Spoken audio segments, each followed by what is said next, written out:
Hey guys, welcome back to my channel. So today I'm going to be talking about something that's not quite as helpful as the last video, but at least you get to know a little bit more about me. It's my life with type 1 diabetes. Also, just a disclaimer on this video, I'm very open about my type 1 diabetes, but some others are not, so just be cautious going around other people if you're trying to communicate with them and they're diabetic and you want to help. Just be cautious because they may not take it the right way if you just flat out ask them if they have type 1. So my story started out when I was 14.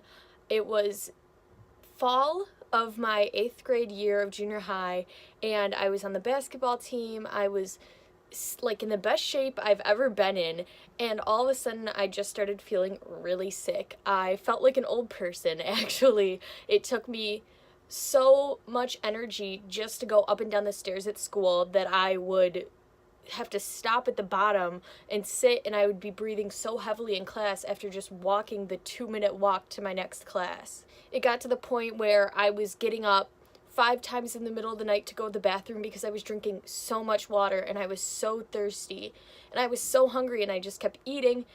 But probably the biggest thing was I was so incredibly tired. I've never been more tired in my life. I remember the day before I was diagnosed, there was actually a tornado warning in my area, so we were in the basement of my house and it was thundering. It was just this crazy thunderstorm, and I was asleep through a majority of it. At least 95% of the day I was asleep. And I remember the next day staying home from school. My mom was like, "We'll take you to the doctor after school and we'll just see what happens." So I remember this day very vividly, which is kind of crazy considering it was already 5 years ago. But my mom got home from work, and around 5 o'clock we went to the doctor's office.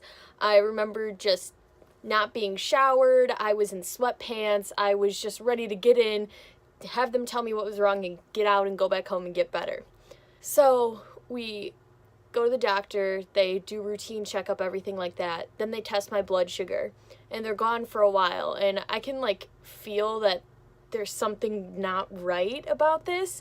There was just something in the room just with me and my mom while we were waiting for results that just felt so uncalming, uneasy. I don't really know. It was one of the weirdest feelings I've ever felt. So the doctor comes back in, and I remember her looking at my mom and I, and we could tell something was wrong.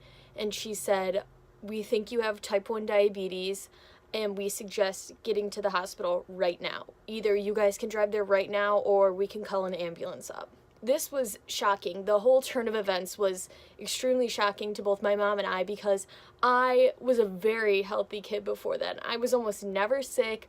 I had never injured myself, and it was just weird for me to suddenly have to be rushed to the hospital emergency room. So my mom and I got in the car, and I remember driving. She was trying to make as many phone calls. She didn't want my sisters to know, which I don't blame her. We didn't want them to worry about me because I was going to be in the hospital overnight and we didn't know what was going to happen. She called my dad, told him to make sure they were okay, and then called my grandma and whoever else was closest to her, like my aunts that were around that could help control the situation back at home so she could take care of me. And I remember I was just so out of it. I remember crying in the car because I was upset that I was going to the emergency room and something was seriously wrong with me, but it was at the same time so hard to feel emotions because I was so drained. I almost could not do anything. Like I said, it was hard for me to walk. It was hard for me to move. It was just extremely hard to do anything. So we pull up into the emergency room. My mom goes up to the desk. I remember sitting down immediately. I had a huge bottle of water. They wanted me to keep drinking. And I remember looking next to me, and there's this kid that looks seriously in pain in a wheelchair with this broken leg. And I was like, wow, that is not fun. And then there's me. And within 5 minutes, I was called up to a room, which is almost unheard of in an emergency room. If you've ever been to one, it normally takes a while for you to be admitted. So I didn't realize it at that point, but looking back on it now, that's how serious the situation was, that it took less than 5 minutes to get me a room.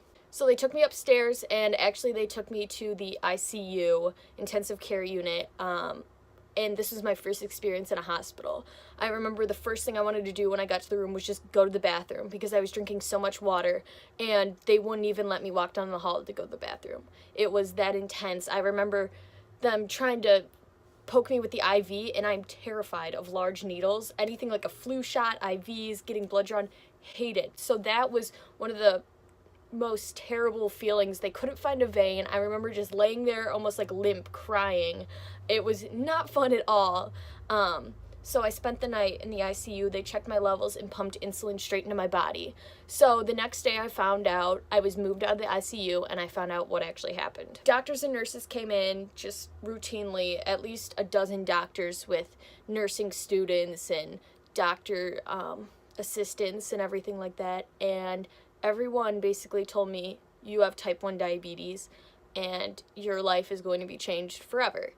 I was admitted into the hospital with a blood sugar around 600, which normal is 80 to 120, and I was in DKA, which is diabetic ketoacidosis. And what that means is my blood sugars are so high that my body starts to attack itself. So I was technically shutting down from the inside, and I was very, very close to being in a state of a coma, which looking back at it now is terrifying. I don't know what would have happened if that would have happened to me. It would have been terrifying. So I stayed in the hospital for about 5 more days and just basically learned how to count my carbs, take my blood sugar, give myself shots, which was absolutely terrifying. I remember I couldn't give myself shots for like the first week. I had to have my parents do it because I was so terrified about just sticking this needle into myself 3 to 4 times a day. But eventually I made it through. My sisters came and visited, and my dad was able to stay there as well with me, but it was an experience I never want to have again, and because of it, I am so changed. Like I said, I've had diabetes for 5 years, and what happened was the first year I took insulin shots, which was pretty simple. It was almost in a little like pen cartridge. I would twist it to how many units I was going to take in just a little needle about the size of pencil lead, mechanical pencil lead. I'd give myself a shot in the arm, stomach, anywhere like that, 3+ times a day, anytime I ate a meal or a snack over 15 carbs or when my blood sugar was high. Then along with that, I have to test my blood sugar 3+ times a day for every meal and then before bed. So I was doing that for about a year, and then I was put on a pump, and I loved it. It's amazing. So basically what an insulin pump is, it's a little controlled cartridge thing that you input all of your blood sugar calculations into, and it will tell you how much insulin to give yourself. And then attached to it is a cartridge of insulin inside, a tube, and then a little needle that's stuck on your body in a patch that'll just give you your insulin. So along with my pump, I also had a Dexcom, which is amazing. It's a continuous glucose monitor. So what that means is it's another needle and patch that's on my body, and it takes my blood sugar samples all day, and it actually gives me a graph of how my blood sugars are trending. So it'll tell me when I'm higher and when I'm low, and it's an amazing technological advancement that made my life so much easier, especially with the stressful time of high school and moving into high school, moving into college. It has helped me so many ways. Which now that brings us to the current day. I use an Omnipod, which is a wireless pump. So I have the little pump that controls me, and then I have a patch filled with insulin on my arm, and it's wireless. So I type in on the pump how many units I want it to give me, and then it'll just send it right to the patch, which is amazing. And now the Dexcom, the continuous glucose monitor, is on my phone. So it'll alert me and tell me when my blood sugars are high or low, and it'll actually tell my parents as well. So that's really helpful in the middle of the night when my blood sugars drop, or in the middle of the day if I'm just not paying attention. Diabetes is hard. My phrase we use in our family is diabetes just sucks. Along with all of the blood sugars and poking and everything like that comes the emotional stress it puts on you. A low blood sugar will cause you to be extremely, for me, dizzy. I get really sweaty, I get shaky, I feel like I'm gonna pass out, and I get extremely hungry. So to fix the low blood sugar, I have to eat or drink sugar, anything that'll boost my blood sugar right up. On the other end, a high blood sugar is actually way worse for me because it causes me to be moody and irrational, It causes me to get extreme headaches, almost chronic fatigue where I just don't want to get out of bed, and it overall just makes you feel absolutely disgusting. The symptoms that I said I had before I went in the hospital, those were caused from a high blood sugar.